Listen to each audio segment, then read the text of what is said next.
सार्वजनिक उपक्रम समिति को देखेंगे कि वो किस तरीके से कार्य करती है। यह संसद की स्थायी वित्तीय समिति है। यह देखती है कि जनता के आर्थिक चीज़ों का इस्तेमाल जनता के हित में तथा संसद के नियम कानूनों द्वारा किया गया है या नहीं। इसके अंतर्गत हम इसके गठन तथा संरचना को समझेंगे। इसके सदस्य लोकसभा तथा राज्यसभा द्वारा चुने जाते हैं, इसको भी हम देखेंगे। इनके मुख्य कार्य तथा अधिकारों को देखेंगे। इनके मुख्य कार्यों में सीएजी की रिपोर्ट की समीक्षा करना, कार्य के निष्पादन की जांच करना, संसद को रिपोर्ट प्रस्तुत करना, प्रशासनिक तथा वित्तीय कार्यप्रणाली का विश्लेषण, उत्तरदायित्व सुनिश्चित करना। इनकी सिफारिशें सुधारात्मक तथा नीति के निर्माण में सहायक होती हैं। यह संसदीय प्रणाली का एक अभिन्न अंग है।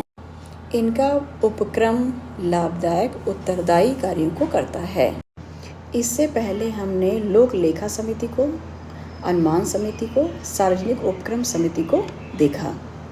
हम ये देखते हैं कि ये सब समितियाँ संसद के लिए कार्य करती हैं और जनता की आर्थिक अवस्थाओं में अनियमितता ना हो, जनता के लिए काम अच्छी तरीके से सरकार द्वारा क्रियान्वित किया जाए, जनता के पैसे का दुरुपयोग ना किया जाए, इस पर काफ़ी ध्यान दिया जाता है।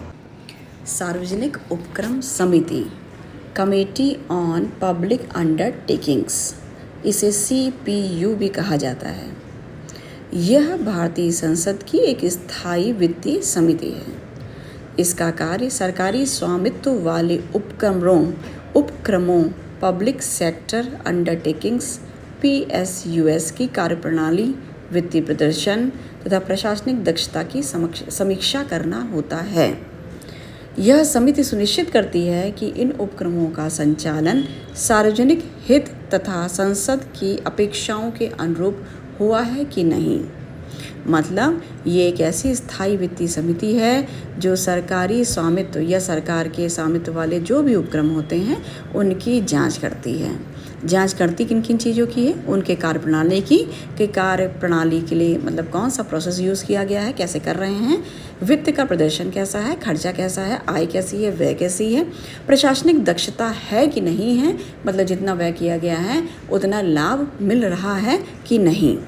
इन सभी चीज़ों के लिए सार्वजनिक हित और संसद की अपेक्षाओं के अनुरूप ये समिति कार्यरत रहती है।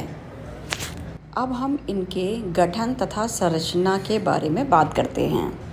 यह समिति 1953 में गठित की गई थी और इसमें सदस्यों की संख्या 22 थी, जिसमें से लोकसभा के 15 सदस्य तथा राज्यसभा से 7 सदस्य होते हैं।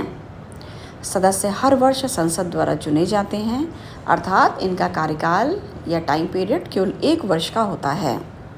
इसका अध्यक्ष लोकसभा अध्यक्ष द्वारा नियुक्त किया जाता है और वह मंत्री नहीं हो सकता है। अर्थात कोई मंत्री नहीं होना इस तरह से दिखाता है कि वो कोई भी पक्षपात नहीं कर सकता है, इसलिए कोई भी मंत्री इसमें अध्यक्ष के रूप में नियुक्त नहीं किया जाता है।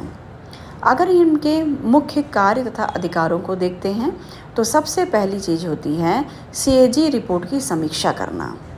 यह समिति जो CAG नियंत्रक एवं महालेखा परीक्षक द्वारा जो भी रिपोर्ट सार्वजनिक उपक्रम पर तैयार की गई है उसकी समीक्षा करती है कि रिपोर्ट सही है कि नहीं है, रिपोर्ट किस तरीके से बनी हुई है, क्या इसमें मितव्ययता या व्यय को देखा गया है कि नहीं देखा गया है, किस हद तक जिम्मेदारी को निभाया गया है। सेकंड पॉइंट के रूप में हम देखते हैं कार्य निष्पादन की जांच करना। यह समिति सार्वजनिक उपक्रम अपनी जिम्मेदारियां और उद्देश्य प्रभावी और लाभदायक तरीके से निभा रहे हैं या नहीं निभा रहे हैं, यह देखती है। मतलब कार्य का निष्पादन सही तरीके से हो रहा है कि नहीं हो रहा है, इसकी जांच करती है। तीसरे पॉइंट के रूप में हम देखते हैं प्रशासनिक तथा वित्तीय कार्यप्रणाली का विश्लेषण। मतलब समिति उपक्रमों की प्रबंधन नीति, खर्च, लाभ, नुकसान और कुशलता की जांच करती है।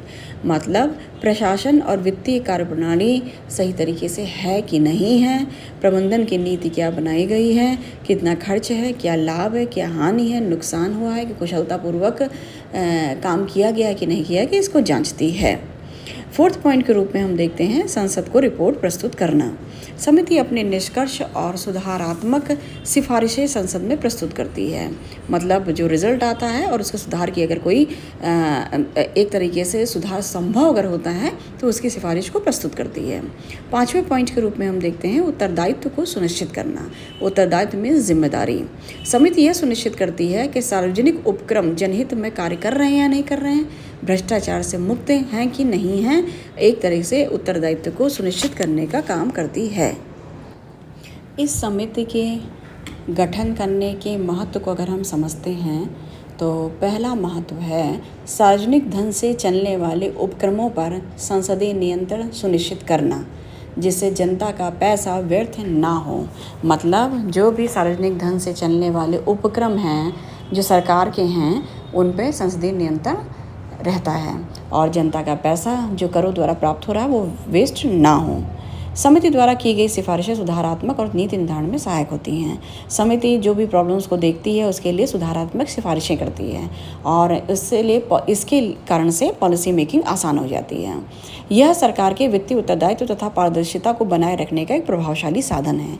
एक ऐसा साधन बनाया गया है, गठित किया गया है जो वित्तीय पक्ष की तरफ उत्तरदायी या जिम्मेदार बनाता है और पारदर्शिता ऐसी रहती है कि जनता के समक्ष ये प्रस्तुत रहे कि गलतियां हुई हैं या नहीं हुई हैं या कोई ऐसा घपला तो नहीं हुआ, भ्रष्टाचार तो नहीं हुआ है जिसमें जनता के पैसे का दुरुपयोग हो।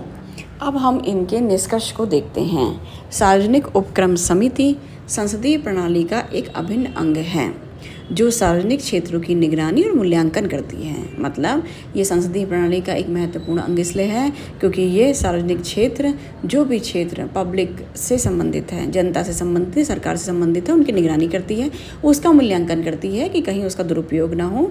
यह समिति सुनिश्चित करती है कि भारत के सार्वजनिक उपक्रम हमेशा लाभदायक रहें, उत्तरदायी रहें तथा जनता के अनुरूप कार्य कर सकें, जन सेवा के अनुरूप कार्य कर सकें और जन सेवा करते हुए लाभदायक सिद्ध हो सकें।